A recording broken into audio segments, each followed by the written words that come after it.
Okay everybody, this is us on to video 3.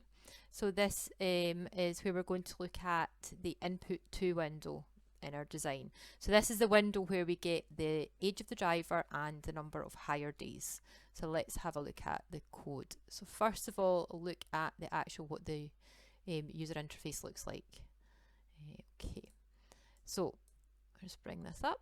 So you can see that I've got two text boxes. So one for the age called txt age. Remember sensible names for your boxes, please.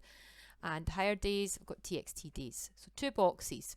And I've just got one button, a continue button. So this one's a lot simpler. So the interaction on this window is just going to be the user clicking on the continue button. That's the event we need to handle. So let's go and look at the code for Input2. Scroll up to the top. So the usual, we're inside the same namespace, the same big drawer, and again inside that drawer we have our own container, our own class for this window called Input2. Input2, remember, we have the constructor, so one method that we have, the special method that runs when the window loads. And again, how do we identify it? It's got the same name as the class. Now you'll notice in this one that it only has the standard one instruction, which is the initialize component instruction, which basically means go and build my window. Put my text boxes on and put my button on. We don't need to do any other initialization at startup, so we've not added any code to this at all. So the only event we're handling, as I said, is the button click, the continue button. So that's here. This is the event we're going to look at. So what have we got to do? We've got a couple of things we need to do. We need to get the age and we need to get the hire days. First thing we have to remember, guys, when we're getting stuff out of text boxes store everything as a string. Now obviously we're about to pull two values out, which if we look in our central store over here, you can see the age is an integer and the hire days is an integer. So we're going to have to be aware that before we can grab them, well, once we grab them from the user, before we can store them, we're going to have to convert them to integers, because by default they've came out of text boxes, so they'll be strings. Okay, let's go back to where we were. So first of all, I'm just going to talk about the instructions and then explain the surrounding try-catch statement. So step one, get the age out of the first text box, straightforward. So remember, read it right to left, much easier. Grab the text out of the text box called txt age. So that's this first one here, txt age. So we grab the text out of there. And as I said, it's now going to be a string, so we have to convert it. So I'm using the convert to int 32. Okay, you could use int.parse, it's just another way of doing it, same thing, it just converts it to an integer.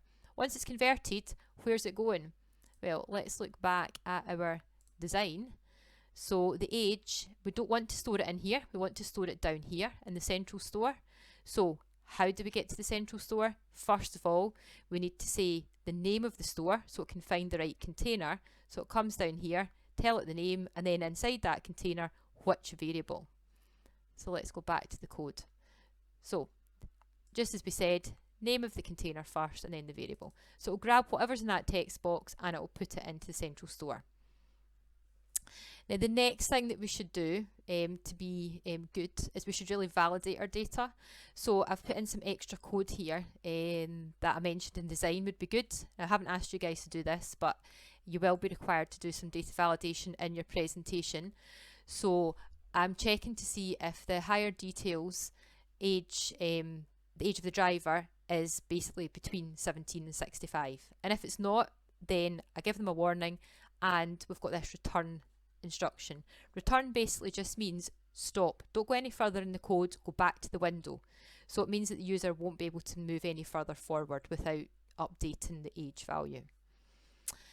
Next one we're going to grab is grab the text out of the text box txt days. So that's this one here, txt days, and convert it again because it's a text box and we need it to be an integer. And again, go to the store and put it into the store. And we're going to be good again. We're also going to check and validate it to make sure that it lies between 1 and 30 days.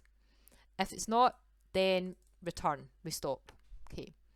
Now, the surrounding code round about what we've just talked about. Remember that we can try, well, we want to write robust code. So we can basically try and catch any errors that might happen and stop them from crashing the program. So because we're dealing with user data, we can't control what it is they put into these boxes. So they could put in a letter, they could put in a star, they could put in anything. And right now, what would happen is that if we tried to convert nonsense to an integer, it would crash. So what this is saying that this bit of code is risky. So try everything inside these brackets. So if you follow the dashed line, all this stuff, so all the stuff I've just talked through, we're going to try it. If something goes wrong, it means try it, but don't crash. Oh, we spell a mistake there. Try it, but don't crash. Instead of crashing, catch the error and deal with it. And this is how we're going to deal with it. We're going to pop up a message to say, please complete all the fields properly, because you've put in rubbish. And then we return back to the window, so we don't let them navigate.